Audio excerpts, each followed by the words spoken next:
যখন সুমাইয়া ছোট ছিল তখন তার মার মৃত্যু হয়ে যায়। সুমাইয়ার পিতা অন্য একজনকে বিয়ে করে নিয়ে আসে। সুমাইয়ার সৎ মা সুমাইয়াকে দিয়ে সব কাজ করাতো। সুমাইয়া ছোট থেকে তার সৎ মায়ের সব কথা শুনতো। তাকে কোনো রকম প্রতিবাদ না করে সে মুখ বুজে সব ধরনের কাজ করত। সুমাইয়ার ৮ বছরের একটি ছোট বোন ছিল, তার নাম আসমা। আপু, আপু, এই সন্ধ্যায় উঠান কেন ঝাড়ু দিচ্ছ? যদি উঠান ঝাড়ু না দিই তাহলে ময়লা জমে যাবে, আর উঠানে বেশি ময়লা হলে রোগ জীবাণু বেশি ছড়াতে পারে। ও আচ্ছা, বুঝতে পেরেছি। এদিকে রাতের বেলায় সুমাইয়ার বাবা আর তার সৎ মা রাতের খাবার খাচ্ছিল। আসমা, আরে আসমা, এত রাতের বেলায় বাইরে কি করছো? ভিতরে আসো, খাবার কোন সময় খাবে? রাত তো অনেক হয়ে গেল। আসমা সোনামণি, তাড়াতাড়ি আসো। আচ্ছা, সুমাইয়া কোথায় আছে? সুমাইয়া কি রাতের খাবার খেয়েছে? তুমি এত সুমাইয়া সুমাইয়া করছো কেন? তুমি নিজে খাবার খাও। তুমি সব সময় খাওয়ার সময় সুমাইয়া সুমাইয়া করে কথা বলতে শুরু করো। সুমাইয়া সৎ মা আর তার বাবা রাতের খাবার খেয়ে ঘুমিয়ে যায়। এদিকে সুমাইয়া পরিষ্কার করে থালা বাসন ধুয়ে তারপরে সে খেতে বসে।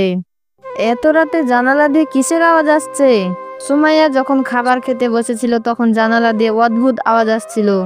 এখানে তো জঙ্গলে জঙ্গলি জানোয়ারের আওয়াজ আসতেছে, সকালে সেখানে গিয়ে দেখতে হবে। রাতের কাজ শেষ করে খাবার খেয়ে সুমাইয়া ঘুমিয়ে যায়। রাতের বেলা দেরি করে ঘুমানোর কারণে সকালবেলা সুমাইয়ার ঘুম থেকে উঠতে দেরি হয়ে যায়।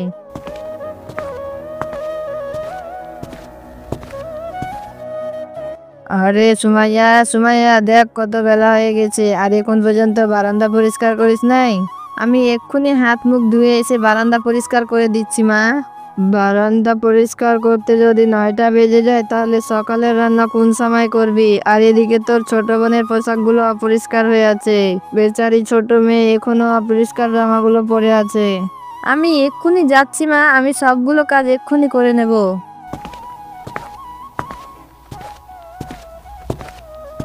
এরপরে সুমাইয়া বাড়ির কাজ করতে আরম্ভ করে। সব কাজ শেষ করার পর সুমাইয়া নদীতে পানি নিয়ে আসার জন্য যায়।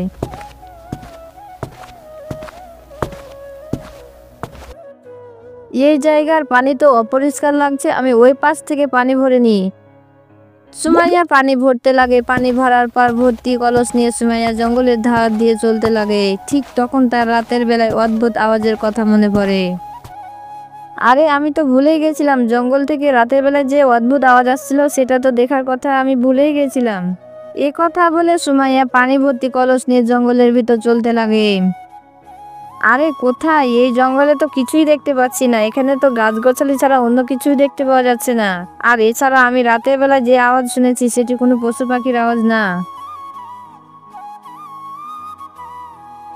এর ভিতরেই সুমাইয়ার পায়ে এক পিঁপড়ে এসে কামড় দেয়। কত জোরে পিঁপড়ায় কামড় দিল, অনেক ব্যথা করছে। পিঁপড়ায় কামড় দেওয়ার কারণে সুমাইয়ার কলসটি জমিনে পড়ে যায়। কলসের পানি সব জমিনে পড়ে যায়। আরে, এ কি হাল হয়েছে? জঙ্গলের ভিতরে গাছ আচমকা কিভাবে শুকিয়ে গেছে? সুমাইয়ার কলসের সব পানি জঙ্গলে একটি শুকনো ছোট্ট গাছের গোড়ায় গিয়ে পড়ে। যাকগে, ভালো হয়েছে, এখন এই পানিগুলো দিয়ে গাছটি বেঁচে যাবে। আমি কালকে এসে আবার দেখে যাব।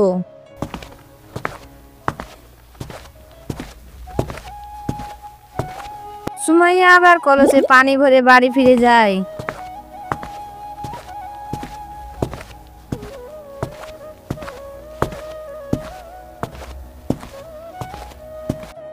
আরে, সুমাইয়া, এত সময় পর্যন্ত কোথায় ছিলি? পানি নিয়ে আসার জন্য গিয়েছিলি না কোথায় ঘুমাচ্ছিলি? এদিকে এখন পর্যন্ত চুলায় রান্না বসাইস নাই? তুই জানিস না যে রান্না করা লাগবে? মা, আমি কলসে পানি ভরে নিয়ে আসার সময় হোঁচট খেয়ে পড়ে গিয়েছিলাম, এজন্য আমার পানি ভরে আসতে দেরি হয়ে গেল। বাদ দে, আর তাল বাহানা করিস না। এখন যা, পানির কলস রেখে আসমাকে পরিষ্কার পরিচ্ছন্ন করে গোসল করিয়ে দে। সুমাইয়া কলস রেখে আসমাকে গোসল করানোর জন্য পানি ভরতে যায়। আপু, আমি টিউবওয়েল চাপবো। না না, একদম না, তোমার হাতে আঘাত লাগবে, আর তুমি এখন অনেক ছোট। আগে বড় হয়ে যাও, তারপরে তুমি নিজেই টিউবওয়েল চাপবে। না না আপু, আমি এক্ষুনি টিউবওয়েল চাপবো, দাও না আপু একটু চাপতে। আসমার জেদ করার কারণে সুমাইয়া রাজি হয়। আসমা খুশি হয়ে টিউবওয়েল চাপতে শুরু করে। আসমা যখন টিউবওয়েল চাপতেছিল ঠিক তখনই সেইখানে আসমার মা চলে আসে।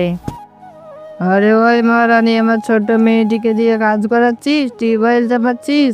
কিন্তু মা, চুপ, একদম চুপ, কোনো কথা বলবি না। আমি সব কিছু জানি। আমি যখন না থাকি তুই তখন আমার মেয়েকে দিয়ে কাজ করাস।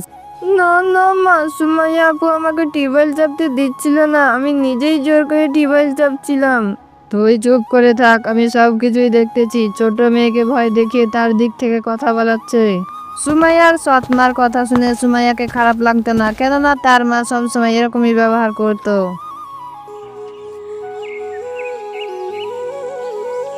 এদিকে সুমাইয়া সব কাজ শেষ করে থালা বাসন ধুইতেছিল, ঠিক তখনই তার ছোট বোন সেখানে আসে আর তাকে বলে, সুমাইয়া আপু, তুমি আমাকে ক্ষমা করে দাও, আমার থেকে ভুল হয়েছে। দূর পাগলি, এসব কি বলছিস? তুই তো এখন অনেক ছোট, আর তোর কি ভুল হয়েছে? ভুল তো আমার নিজে থেকে হয়েছে। আমি তো তোকে নিজে থেকে টিউবওয়েল চাপতে দিয়েছি। আপু, আমি তোমাকে একটু জিনিস দেখাতে চাই, আমার সাথে চলো।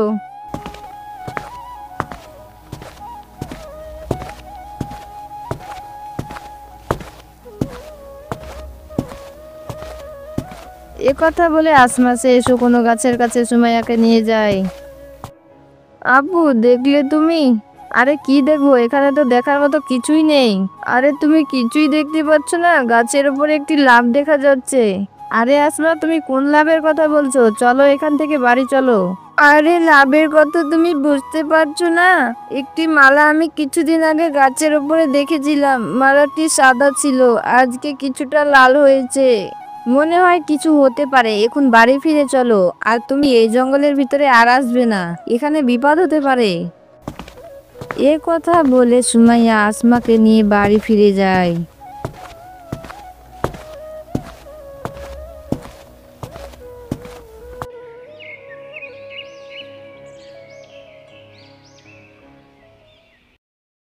রাতের বেলায় যখন সুমাইয়া বিছানায় শুয়েছিল, গভীর রাতে সুমাইয়া সেই একই রকম অদ্ভুত আওয়াজ শুনতে পায়। আওয়াজ শুনে তার ঘুম ভেঙে যায় আর সে উঠে পড়ে। আরে কোন ধরনের আওয়াজ? আমার তো মনে হয় কোনো পশু এরকম আওয়াজ করে না। আওয়াজ তো অনেক সুন্দর আওয়াজ, সকালবেলায় গিয়ে দেখতে হবে।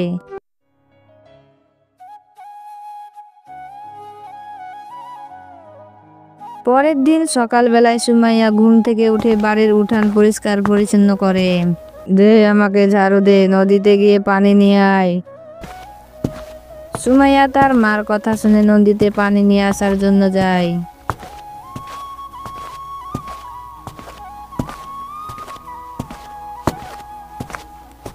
কালকে রাতের বেলায় অদ্ভুত আওয়াজ এই জঙ্গল থেকেই যাচ্ছিল, চলো গিয়ে দেখে আসি কোন জিনিসের আওয়াজ।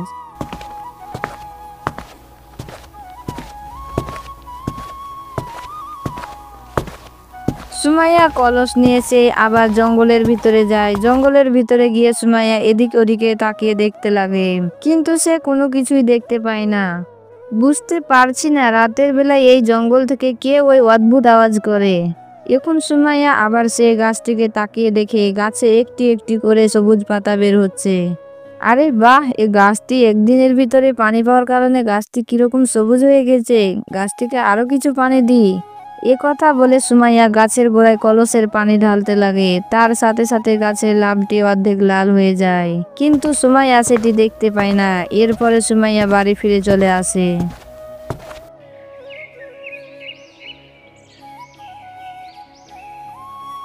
রাতে সুমাইয়ার ঘরে মেঝে পরিষ্কার করছিল, তখন তার ছোট বোন এসে সুমাইয়াকে বলে, সুমাইয়া আপু, তোমাকে খাওয়ার জন্য মা বাবা ডাকতেছে। আসমার কথা শুনে সুমাইয়া ঝাড়ু রেখে তার বাবা মার কাছে যায়। শোনো সুমাইয়া, কাল তোমাকে ছেলে পক্ষের লোক দেখতে আসবে। যদি ছেলে পক্ষের লোক পছন্দ করে তাহলে তোমার বিবাহ আমরা তাড়াতাড়ি করিয়ে দেব। সুমাইয়া তার মা বাবার কথা কিছু বুঝতে পারছিল না, সে কিছুই বলে না আর চুপ হয়ে থাকে।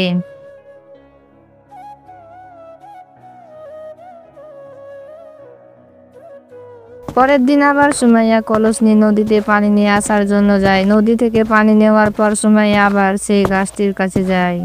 হে আল্লাহ, আমি এটা কি দেখতেছি? গাছটি একদিনে এত বড় হয়ে গেল। আরো কিছু পানি দিয়ে দিই গাছটিতে। সুমাইয়ার পানি পেয়ে গাছটি একদিনের ভিতরে অনেক বড় হয়ে গেছিল। গাছটির পুরো ডালপালা সবুজ হয়ে গেছিল। সুমাইয়া কলস রেখে গাছের নিচে বসে যায়। আরে বাহ, কত ঠান্ডা! এই গাছের নিচে পুরো শরীর একদম শীতল হয়ে গেল। সুমাইয়া গাছের নিচে বসে অনেক শান্তি অনুভব করছিল, কিন্তু কিছু সময় যাওয়ার পর সুমাইয়া গভীরভাবে ঘুমিয়ে পড়ে। ঠিক তখনই সেইখানে আসমা চলে আসে। গাছটি কত বড় হয়ে গেছে! এই লাভটি তো আগের চাইতে বেশি লাল হয়ে গেছে। আসমা দেখতে পায় সুমাইয়া গাছের নিচে ঘুমাতেছিল। আরে আপু, আপু, তুমি এ জায়গায় ঘুমাচ্ছ আর এদিকে কত কাণ্ড হয়ে গেল, তুমি কি জানো? আরে আমি তো কখন ঘুমিয়ে গেছি, আমি কিছুই বুঝতে পারি নাই। আর বাড়িতে কি হয়েছে আসমা? তোমাকে দেখার জন্য কিছু লোক এসেছিল, কিন্তু তুমি সেখানে ছিলে না, এজন্য তারা চলে গেছে। আরে হায় হায়, আমি এটা কি করলাম! বাড়ি যদি যাই তাহলে তো মা আমাকে ছাড়বে না। আল্লাহ, তুমি আমাকে আজকে বাঁচিয়ে নিও, আমি বুঝতে পারি নাই কখন ঘুমিয়ে পড়েছি। আরে ধ্যাত, আমি এটা কি করেছি! যা কিছুই বলো আপু, একদিক থেকে কিন্তু ভালোই হয়েছে। কেন আসমা, তুমি এরকম করে বলছো? আরে আপু, যে লোকটি তোমাকে দেখার জন্য এসেছিল সে অনেক বয়স্ক ব্যক্তি ছিল, তাকে তো আমি কোনোদিনও দুলাভাই বলে ডাকতাম না। আরে আসমা, অনেক দেরি হয়ে গেল, এখন চলো বাড়ি ফিরে যাই।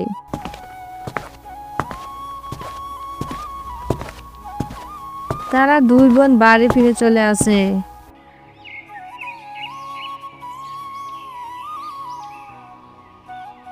রাতের বেলায় সুমাইয়ার বাবা মা তাকে ডাকে। আরে সুমাইয়া, তোমার কি জানা নাই তোমার জন্য কত কষ্ট করে একটি ছেলে পেয়েছিলাম, আর তুমি কোথায় গিয়ে লুকিয়েছিলে? তুমি তো আমার পুরো মান সম্মান নষ্ট করে দিলে। কে আর করবে? মান সম্মান রাখা মেয়ে তো জন্ম দেও নাই, এর মাও তো জন্ম দিয়েছে বেইজ্জত করা মেয়ে। এরকম ভাবে বলো না মা। আরে যা হয়েছে হয়েছে, এখন নতুন করে আবার কেঁদে কেঁদে তালবাহানা করবি না। যত অপদার্থ এসে জুটেছে আমার কপালে, আমি জানি কত কষ্ট করে এই বিয়ের সম্বন্ধটা এসেছিল, সেটিও আর হলো না। অনেক হয়েছে, এখন বাদ দাও। তার ভাগ্যে যা কিছুই লেখা আছে তাই হবে। হ্যাঁ হ্যাঁ, সেটি তো হবেই। মেয়েকে এখন রাস্তার কোনো পাগলের সাথে বিয়ে দিয়ে দাও আর বাড়ির জামাই বানিয়ে নাও। আরে দূর, কাকে আমি কি বোঝাচ্ছি এসব! সুমাইয়া কাঁদতে কাঁদতে তার নিজের ঘরে চলে যায়। হে আল্লাহ, তুমি আমার ভাগ্য কত দুঃখ কষ্ট লিখে রেখেছো, আমি এখন আর দুঃখ কষ্ট সহ্য করতে পারছি না।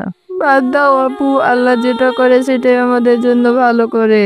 আসমা তার মা বাবার কাছে চলে যায়। এদিকে সুমাইয়া কাঁদতে কাঁদতে ঘুমিয়ে যায়। রাত অনেক গভীর ছিল, সব লোকজন ঘুমিয়ে গিয়েছিল। গভীর রাতে সেই একই অদ্ভুত আওয়াজ সুমাইয়ার কানে আসে, ঘুম ভেঙে যায়। আরে আজকে তো সেই অদ্ভুত আওয়াজ শুনে আমার ঘুম ভেঙে গেল, কিন্তু আমি বুঝতে পারছি না এত গভীর রাতে কে এরকম আওয়াজ করছে। বাদ দাও, আমাকে কিন্তু এই আওয়াজটি ভালোই লাগছে, চলো যাওয়া যাক, গিয়ে দেখে আসি। এই কথা বলে সুমাইয়া তার ঘর থেকে বাইরে চলে আসে।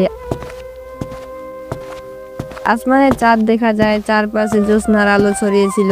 সুমাইয়া সে আলোর ইশারায় ঘর থেকে বাইরে আসে, নদীর রাস্তা ধরে চলতে লাগে। সেই জঙ্গলের দিকে চলতে চলতে সুমাইয়া সেই জঙ্গলে পৌঁছে যায়।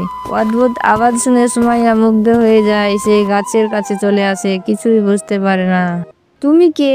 আমি তো তোমাকে আগে কখনোই দেখি নাই, তুমি এই গাছের নিচে বসে কি জন্য বাঁশি বাজাচ্ছ? আমি তুলসীনগর রাজ্যের রাজপুত্র। এই গাছের ভিতরে আমার আত্মা আছে, এই গাছের ভিতরে আমি বন্দি হয়ে আছি। তুমি এটা কি বলছো? মানুষ আবার গাছের ভিতরে বন্দি কি করে হয়?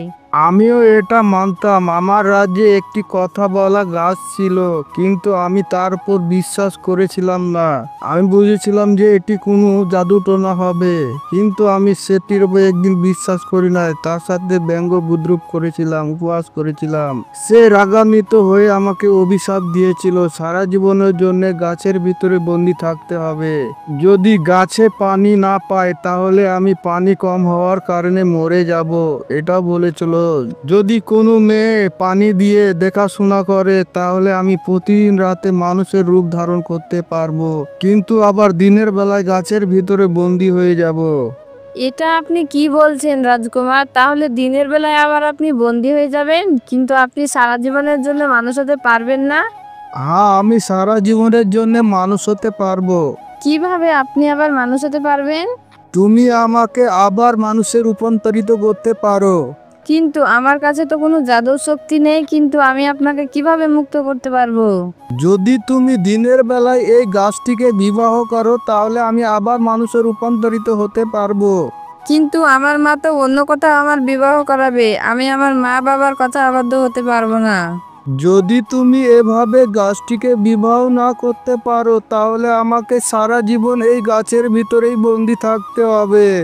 হ্যাঁ, আমি বুঝতে পেরেছি, দেখা যাক আমি কোনো চেষ্টা করতে পারি কিনা। হ্যাঁ, আমি জানি তুমি আমাকে পানি ঢেলে আমার জীবন বাঁচিয়েছো। আমি জানি তুমি আমাকে মানুষে রূপান্তরিত করতে পারবে। এসব কথা বলা বলি করছিল তারা দুজন, আর কথা বলতে বলতে সকাল হয়ে যায়। আর সুমাইয়ার সামনে এসে রাজকুমার গাছের ভিতরে মিশে যায়। সকাল হওয়ার পরও সুমাইয়া বাড়ি ফিরে যায় না, ওই গাছের পাশে দাঁড়িয়ে থাকে। সুমাইয়ার মা সেখানে এসে সুমাইয়াকে বকাবকি করতে লাগে। সুমাইয়া কোনো কথাই খেয়াল করে না, সুমাইয়ার বাবা তার পাশে আছে। আমার মেয়ে বাড়ি চলো, আমি বুঝতে পেরেছি তোমাকে এত বকাবকি করা আমাদের ঠিক হয় নাই। চলো আমার মেয়ে, চলো বাড়ি চলো ফিরে। আরে এত আদর করে বলো না, পেটে টান পড়লে ঠিকই চলে আসবে নিজে নিজে বাড়ি। আমার মেয়ে, তুমি এরকম করো না। এভাবে বাইরে থাকলে মানুষে খারাপ বলবে, নানা কথা বলবে মানুষে পাড়া প্রতিবেশী। যখন গাছের সাথে এত মায়া ভালোবাসা, তাহলে গাছের সাথে বিবাহ করে নিস, বুঝতে পেরেছিস? এমনিতেই তোমার মেয়েকে কে বিবাহ করবে? হ্যাঁ মা, আমি গাছের সাথে বিবাহ করব। আমার এই গাছের সাথে বিবাহ করিয়ে দাও, তাহলে আমি বাড়ি ফিরে যাব। মনে হচ্ছে এই মেয়েটি পাগল হয়ে গেছে। আমি পাগল হই নাই মা, আমি আজ তোমার বাড়ি ঘর পরিষ্কার পরিচ্ছন্ন করি নাই, আমি তোমার জন্য নদী থেকে পানি নিয়ে আসি নাই, আমি তোমার থালা বাসন ধুই নাই, কোনো কাজ করি নাই, এই জন্য তুমি আমাকে বলছো আমি পাগল হয়ে গেছি? এসব কি বলছো সুমাইয়া? আরে এটা কিছু না, যদি গাছের সাথে বিবাহ করতে চাই তাহলে গাছের সাথে বিবাহ করে দাও না। কোনো উপায় না পেয়ে শেষমেশ সুমাইয়ার বাবা মা গাছের সাথে বিবাহ করিয়ে দেয়।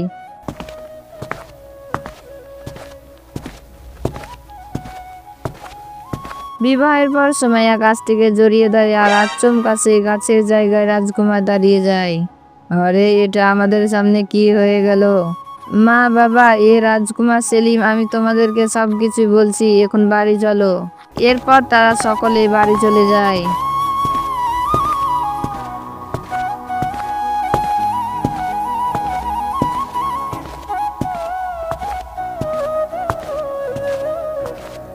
এদিকে রাজকুমার সেলিম সুমাইয়াকে সাথে নিয়ে তুলসীনগর রাজ্যের উদ্দেশ্যে চলতে লাগে। সেইখানে গিয়ে অনেক ধুমধাম করে সেলিম রাজকুমার আর সুমাইয়ার বিবাহ হয়। বন্ধুরা, আমাদের এই গল্পটি কেমন লেগেছে কমেন্ট করে জানাবেন, আর আগে কোন ধরনের গল্প দেখতে চান সেটি কমেন্টে লিখে দিবেন। চ্যানেলটি সাবস্ক্রাইব করে আমাদের সাথে থাকবেন আর সাপোর্ট করবেন।